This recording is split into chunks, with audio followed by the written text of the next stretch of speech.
الآنسة مريم بورحيل التلميذة المغربية القاطنة بفرنسا التي حصلت على معدل 21/20 في البكالوريا هذه السنة. الآنسة مريم بورحيل التلميذة المغربية القاطنة بفرنسا التي حصلت على معدل 21/20 في البكالوريا لهذه السنة، يوشحها جلالة الملك بوسام الاستحقاق الوطني من الدرجة الأولى.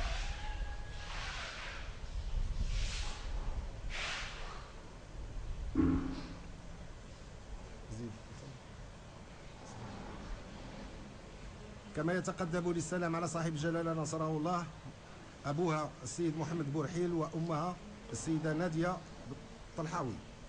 يتقدم للسلام على صاحب الجلالة أبو التلميذة مريم بورحيل محمد بورحيل وأمها نادية الطلحاوي.